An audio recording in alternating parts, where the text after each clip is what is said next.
Patrulha do Destino está de volta e logo de cara fomos agraciados com 3 episódios da série. Então vamos logo pra análise porque tem muita coisa pra gente comentar.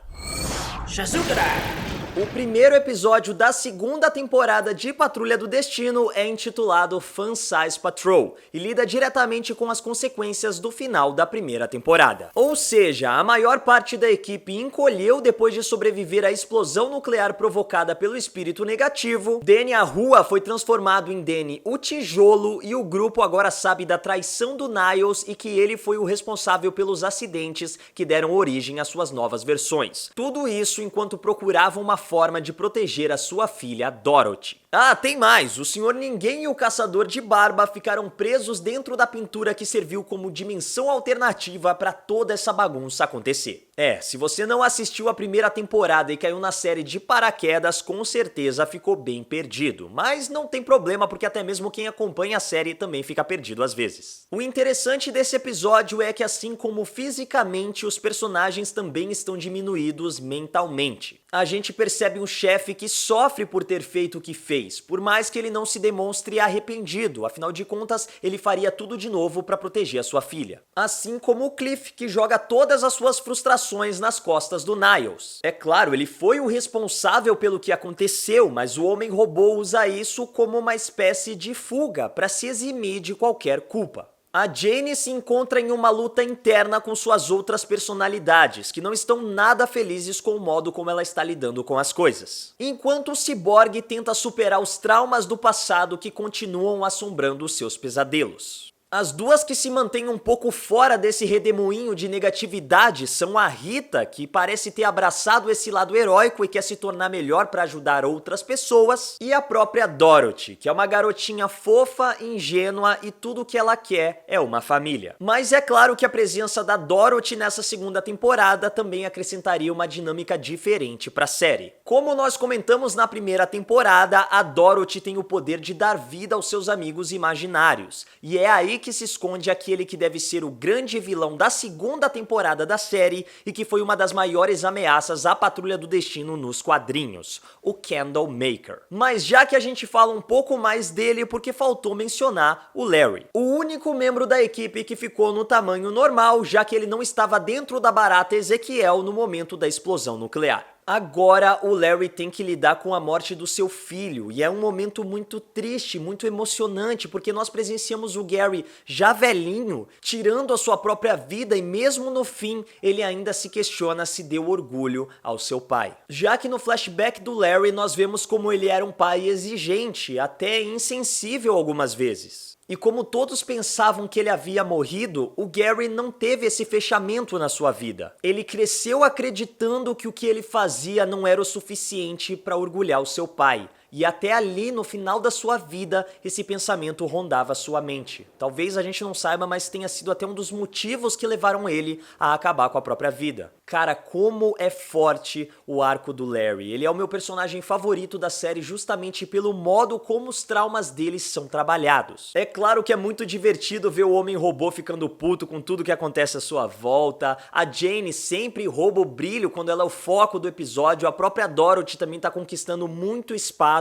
Mas parece que tem um cuidado ainda maior para trabalhar a evolução do Larry em Patrulha do Destino, e eu gosto muito disso. Mas vamos lá, é claro que o grande foco desse episódio seria trazer a equipe de volta ao seu tamanho normal. Dá para perceber que o chefe e o Larry já estão trabalhando nisso há algum tempo, mas as coisas sempre dão errado e o resto da equipe já está perdendo as esperanças de um dia voltar às suas vidas normais, se é que um dia eles tiveram uma vida normal. Então, mesmo que estejam em tamanho reduzido, eles começam a criar algumas rotinas agora que vivem ali naquela maquete, autorama, ferrorama que a gente viu sendo bastante utilizado na primeira temporada. Isso leva a algumas cenas bem interessantes e bem emocionantes, como quando o Cliff corre junto com a Dorothy, e algumas cenas bem divertidas, como o café da manhã e a sessão de cinema em que cada um come uma pipoca. Mas as cenas mais divertidas são a que deixam claro a discrepância entre a urgência, o desespero dos personagens transformando transformando aquela situação em algo grandioso, em contradição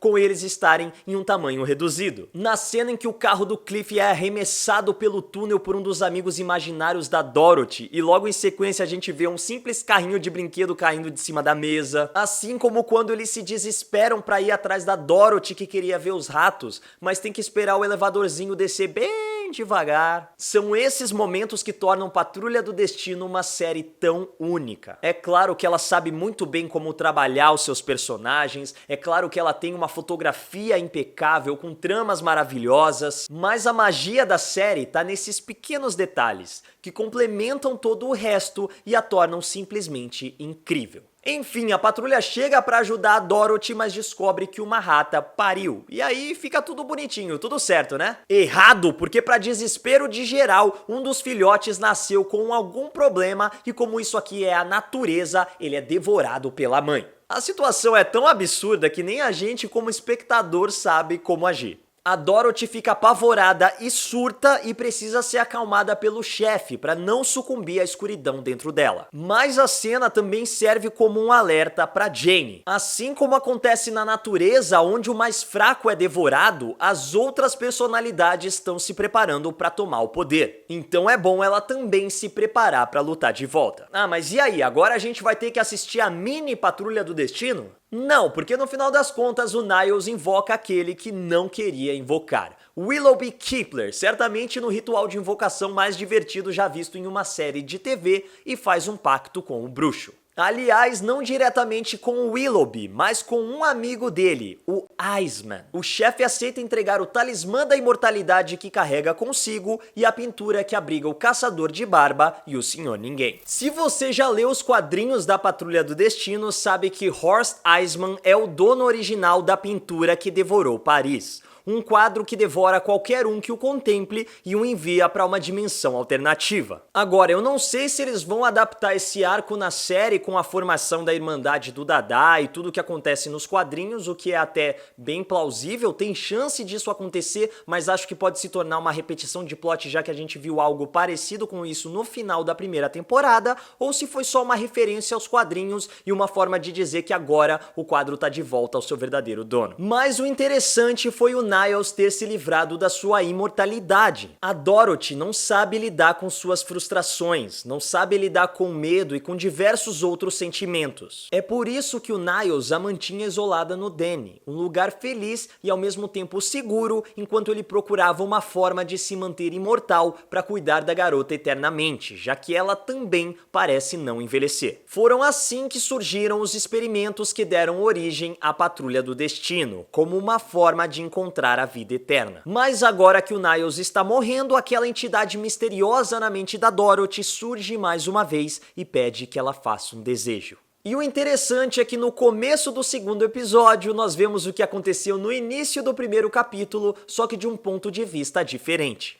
O Niles estava presente no circo onde o Candlemaker se manifestou pela primeira vez e ele presenciou a ação do vilão. E agora dá pra gente tentar explicar o que tá acontecendo. O Candlemaker surgiu como uma egrégora, uma manifestação espiritual criada a partir da soma de energias coletivas. Ou seja, quando muitas pessoas estão pensando na mesma coisa ao mesmo tempo, algumas doutrinas acreditam que isso leva ao surgimento de uma força astral alimentada por aqueles pensamentos. Nos quadrinhos, o Candlemaker foi uma egrégora dos medos ao redor do mundo. Então o medo de uma possível terceira guerra mundial, o medo das armas nucleares, o medo do desconhecido que poderia ser desencadeado pelas corridas espaciais, tudo isso levou à manifestação do Candlemaker. Mas como ele é uma força espiritual, ele não consegue interferir no plano material. Até que ele ficou sabendo da existência da Dorothy. E vocês lembram qual é o poder da garota? Isso mesmo, dar vida aos seus amigos imaginários. Assim, o Candlemaker conseguiu se inserir nos pensamentos da Dorothy e se disfarçar como um dos seus amigos. Mas para verdadeiramente conseguir entrar no plano físico, ele precisa que a Dorothy o alimente. E não só com insegurança e com medo, que são coisas que o fortalecem, mas ele precisa que a Dorothy faça 3 pedidos. E quando isso acontecer, ele vai se libertar da mente dela e vai poder se espalhar pelo mundo. É por isso que o Candlemaker é um vilão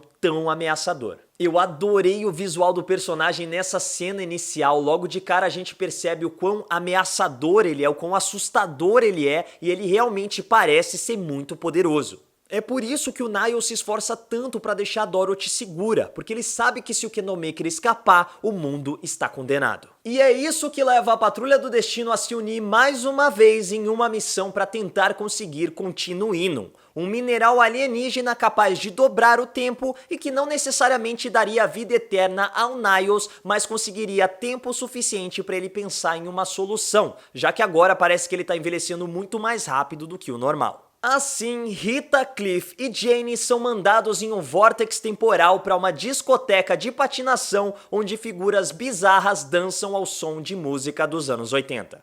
Patrulha do Destino. O Dr. Tempo, como passou a se chamar o cientista que encontrou uma maneira de manipular o Continuinum, acredita que esse é o ápice da humanidade e por isso vive ali em looping eterno depois de já ter viajado por praticamente todas as eras imagináveis. E por mais que seja um personagem poderoso, a gente percebe que ele não é tão focado assim, como a maioria dos vilões da Patrulha do Destino. Assim, o Cliff destrói a mesa do DJ, o que cria uma distração suficiente para Rita tentar roubar o capacete do Dr. Tempo e a Patrulha do Destino conseguir manipular o tempo. Ela só não contava com um detalhe. O Dr. Tempo não usa um capacete. Aquela era a cabeça do vilão mesmo, que a Rita simplesmente explodiu e deixou o cérebro exposto no chão. Nesse momento, o feitiço de looping é quebrado e nós percebemos que as outras pessoas envolvidas ali na patinação são pessoas que também foram atrás de tentar conseguir o poder de manipular o tempo.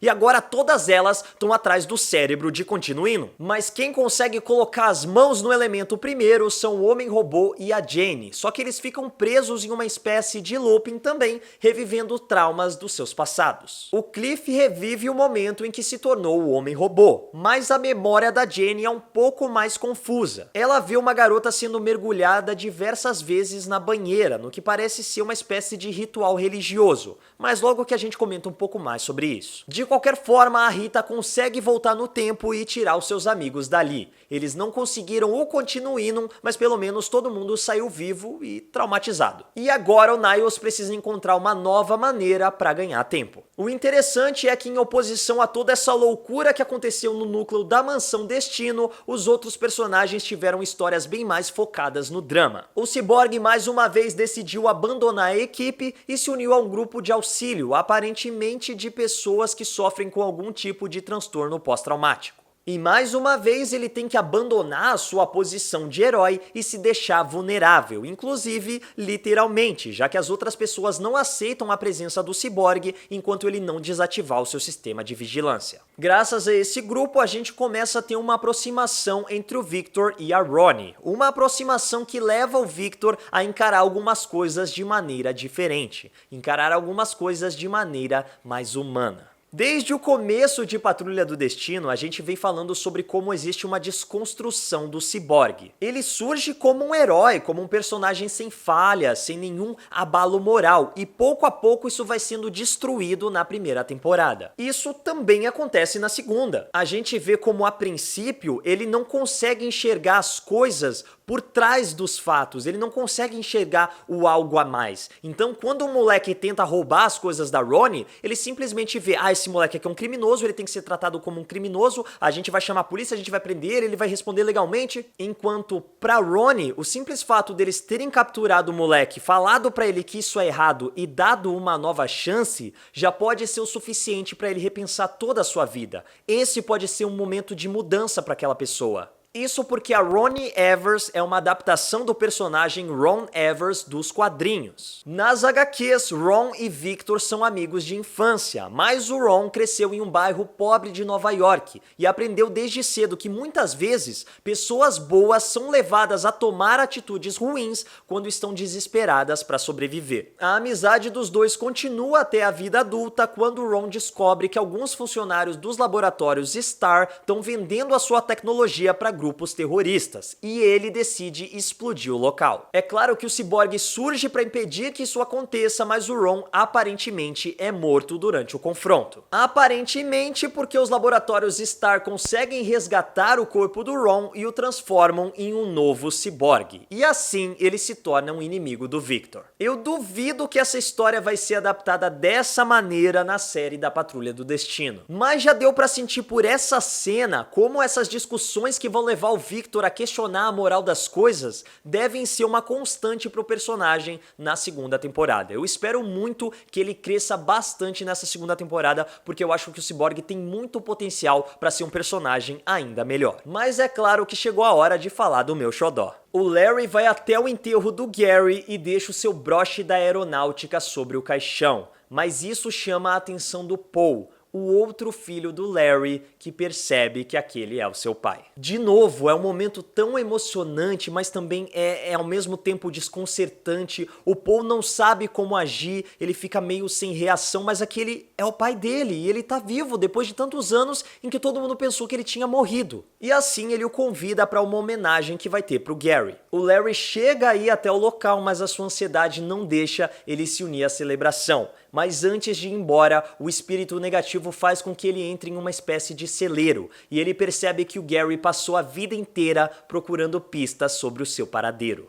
Tudo isso já é de partir o coração, mas o golpe final vem quando o Larry encontra as cartinhas que o Gary escrevia desde pequeno, em que ele se questiona onde o seu pai foi pro espaço, mas a mamãe tá tão triste, o que tá acontecendo? Cara, como não se apaixonar pela história do Larry, como não sofrer junto com o personagem? Tudo que a gente queria naquele momento era que ele entrasse naquela celebração, que ele abraçasse o filho, mas ele não consegue. Ele se sente responsável pela morte do Gary e ele se sente triste pelo fato do seu filho ter partido sem que ele soubesse o quanto ele se orgulhava dele. O episódio finaliza com uma cena muito bonita que começa a ser construída lá no celeiro, com uma borboleta posando no Larry, e isso vai ficando maior até terminar em uma cena com o Larry sendo coberto pelos bichinhos em um campo aberto. Mas é claro que, como estamos falando de Patrulha do Destino, até essa cena estaria ligada com alguma bizarrice. E assim vamos direto pro terceiro episódio, que começa com o jovem Niles Caulder nas ruas de Londres em 1888, onde ele é um ladrãozinho que se depara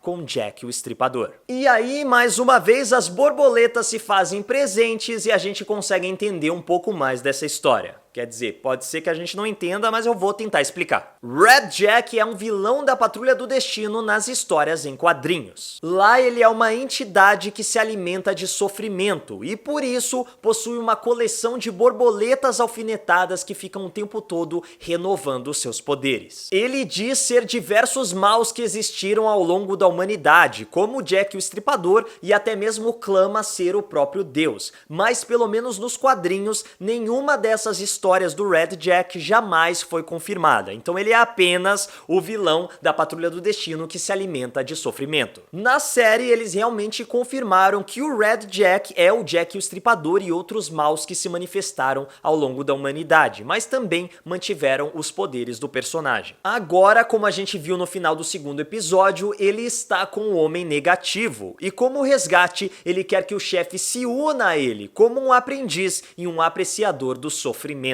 Isso porque lá em 1888, quando o jovem Niles se deparou com o Jack pela primeira vez, ele não sentiu medo, nem mesmo quando presenciou uma mulher sendo morta. Então o Jack acredita que o Niles pensa como ele, tem a mesma curiosidade dele, e por isso pode se tornar um igual. Mas no final das contas, o Niles diz que ainda é aquele garotinho das ruas, e assim como roubou o relógio do policial no começo do episódio, ele também rouba a adaga do Red Jack para matá-lo. Mas mesmo em seu fim, o vilão ainda aprecia o sofrimento e sente prazer enquanto morre. Nos quadrinhos até rola uma situação parecida com essa, mas o que o Red Jack quer é engravidar a Rhea, aquela personagem com poderes magnéticos que apareceu no sexto episódio da primeira temporada da série. O Jack acredita que ela é a candidata perfeita para dar a ele o filho perfeito, e ele quer alguém que continue levando o seu legado de sofrimento adiante. Mas quando a Patrulha do Destino liberta sua coleção de borboletas, isso cria uma distração que faz com que a Rhea aproveite o momento para roubar roubar a adaga do Red Jack e matá-lo. Então, é aquilo que a gente comenta desde a primeira temporada. Patrulha do Destino pode não ser uma transcrição perfeita dos quadrinhos para as telas, mas o roteiro consegue adaptar a história de uma maneira que homenageia a obra original e ainda faz total sentido com tudo que é apresentado na série, por mais que a série não faça sentido nenhum. A gente vê como por um momento o Niles fica tentado a aceitar a proposta de vida eterna. Afinal de contas, ele tá lá justamente por isso, é isso que ele quer. Mas a gente percebe também como ele tem um momento de revelação ali, de lucidez, e percebe como já promoveu sofrimento suficiente para muitas pessoas. E não é isso que ele quer, não mais. Eu achei muito legal e muito coerente com a história e com a evolução que o Niles tá tendo. Mas sinceramente o que eu realmente queria era que o Niles morresse nessa temporada. Mas não porque, ele merece, ele foi um vilão pra Patrulha do Destino e agora ele tem que pagar por isso. Mas eu queria que ele entendesse que a Dorothy precisa seguir o caminho dela por conta própria. E isso é uma coisa que todo mundo tem que entender. É claro que você quer cuidar do seu filho pela vida inteira, você quer cuidar do seu filho mais do que a vida inteira, você quer cuidar do seu filho eternamente. É o seu filho, é o seu legado pro mundo. Mas o seu papel como pai, como mãe, é dar o seu melhor para que o seu filho saiba lidar com as frustrações, com os medos e seguir adiante, mesmo quando os pais não estiverem mais lá. Eu realmente queria que essa fosse uma das lições deixadas nessa temporada, mas vamos ver como as coisas vão acontecer. Gostei demais também do modo como foi trabalhada a relação entre Larry e Rita. A gente já via uma amizade muito forte entre eles desde a primeira temporada, mas aqui isso voltou a ser trabalhado e na forma de flashbacks. Eu adoro como os flashbacks de Patrulha do Destino são muito cuidadosos em desenvolver a história. Os personagens evoluem no futuro através de um flashback que a gente viu do passado. Esse storytelling, esse cuidado com o roteiro é muito satisfatório. E a gente entende aqui como a amizade entre os personagens foi construída ao longo de décadas. E é por isso que a Rita, mesmo sofrendo, mesmo derretendo,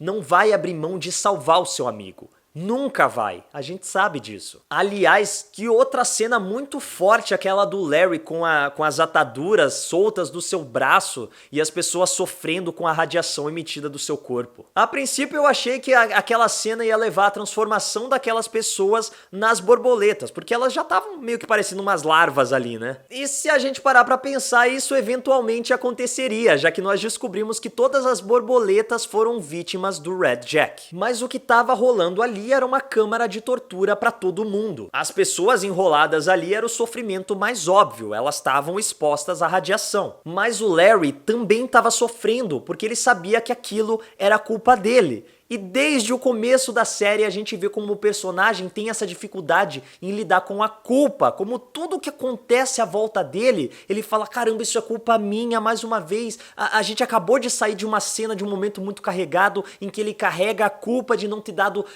exemplo pro seu filho, de não ter mostrado pro seu filho como ele era, orgulhoso de ser o pai dele, então aqui mais uma vez, agora ele tá vendo uma consequência direta dos atos dele, por mais que seja indireto, né, por mais que seja radiação que ele não tem controle, as pessoas estão sofrendo simplesmente por estarem perto dele. E é uma coisa que ele também diz pra Rita depois. Se afasta de mim, você tem que ficar longe de mim.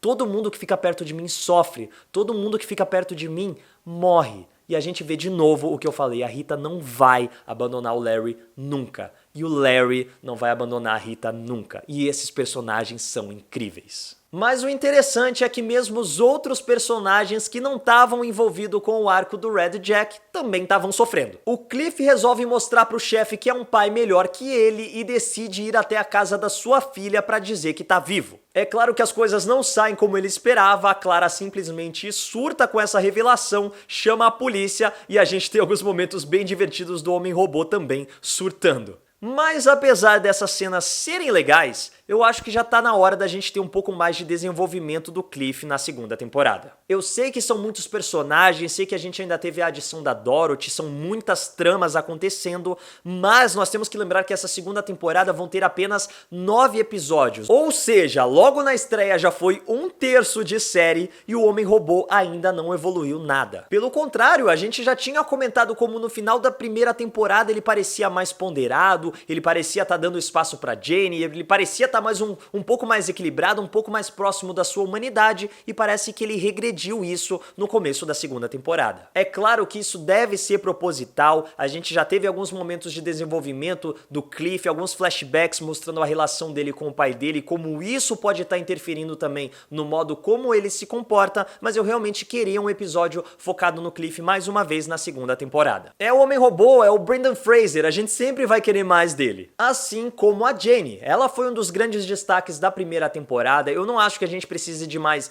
evolução da Jane, mas acho sim que ela vai se destaque na segunda temporada também. Só não sei se vai ser a Jane ou outra personalidade dela. A gente vê como rola uma espécie de intervenção com as outras personalidades, mostrando pra Jane como o comportamento dela tá levando a um desequilíbrio do underground, mas ela se mostra irredutível. Ela diz como o mundo lá fora é uma bagunça, e quando outra personalidade assume, a bagunça fica ainda maior. E no final das contas é ela que tem que corrigir toda essa pataquada pra manter o equilíbrio no underground. Só que essa explicação, é claro, não convence as outras personalidades. E assim, no final do episódio, nós vemos a Jane trancada em uma jaula no underground. E agora, quem vai assumir o controle, nós só vamos descobrir nos próximos episódios. No segundo episódio, faltou a gente comentar isso, mas é interessante relembrar porque aquele trauma que a Jane ficou revivendo quando encostou no cérebro do Dr. Tempo não era um trauma dela, mas sim de uma das outras personalidades do underground,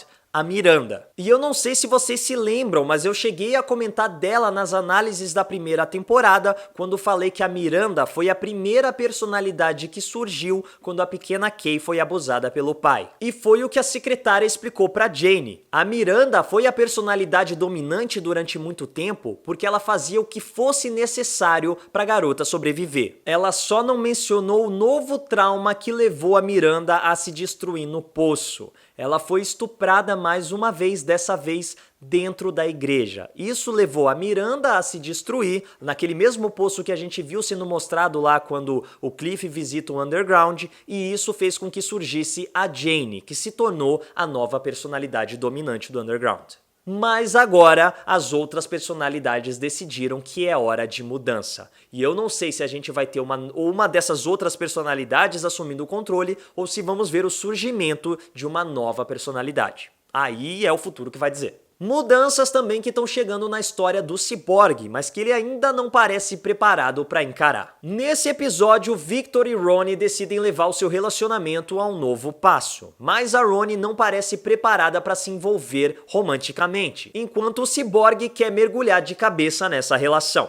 É então que nós descobrimos o porquê dessa resistência da Ronnie. Ela mostra o seu passado pro Cyborg e nós descobrimos que enquanto fez parte das Forças Armadas na guerra, ela também atuou em um grupo de extermínio. E aí é o Cyborg quem não consegue mais se relacionar. Então, esse pensamento é uma constante não só nesse terceiro episódio, mas ele se repete ao longo desses 3 primeiros, parece até que foi um arco envolvendo o início da série. Você fez algo ruim, o quanto você precisa se desculpar, se arrepender, fazer as coisas diferente para mostrar que mesmo tendo uma atitude ruim, você não é uma pessoa ruim. Existe um ponto em que não tem mais volta, em que mesmo pedindo desculpas, em que mesmo fazendo de tudo para mudar, jamais as pessoas vão mudar a percepção que tem de você? Essa questão é levantada em diversos sentidos. Não só aqui da Ronnie ter feito uma coisa ruim no passado e tá tentando superar esse trauma, mas do próprio Niles, que alterou a vida dessas pessoas que se tornaram a Patrulha do Destino.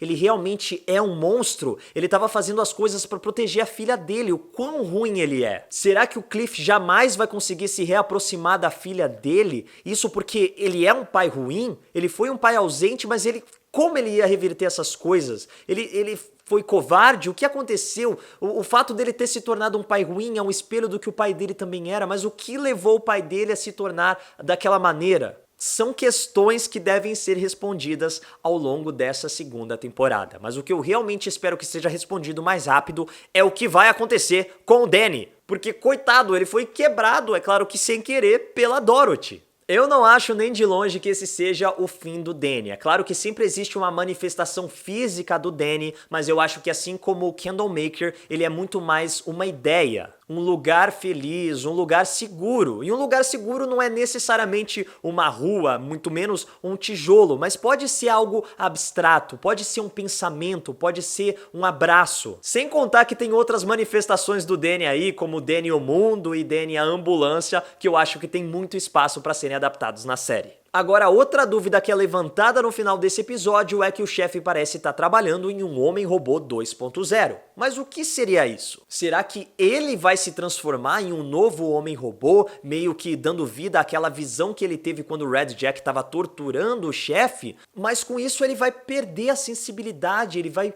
perder a possibilidade de dar um abraço e sentir a sua filha, que é justamente o contrário do que ele quer. Ele quer estar lá para sua filha em todas as maneiras, de todos os sentidos, para poder ajudar ela a continuar superando os seus traumas, os seus medos e não se entregar aos pedidos do Candlemaker. Ou será que ele quer dar um upgrade pro Cliff como uma forma de tentar se redimir pelo que fez com ele? Até porque no começo do episódio o Homem-Robô diz que alguns dos seus movimentos estão prejudicados, então já tá na hora do Niles dar um upgrade pra ele. Enfim, foi muita coisa pra discutir e eu com certeza esqueci de algum elemento que você vai lembrar nos comentários, mas me desculpa porque era muita coisa pra falar. Só no tema de abertura eu já me arrepiei de novo e mesmo com poucos episódios é fácil a gente dizer que a melhor série baseada em histórias em quadrinhos tá de volta. E como é bom mergulhar de novo nessa loucura que é a Patrulha do Destino. Espero que vocês tenham gostado dessa análise. Se gostou, não se esquece de se inscrever no canal, aperta o sininho aí para ativar as notificações e acompanhe a Legião dos Heróis nas nossas redes sociais, me seguindo lá no Instagram também, @MaiDanaLH. É isso, Legionários, e que a força esteja com vocês. Personagem, mas como uma... É claro que o Cyborg surge para Red Jack é um vilão da... cuidadosos e... Mano,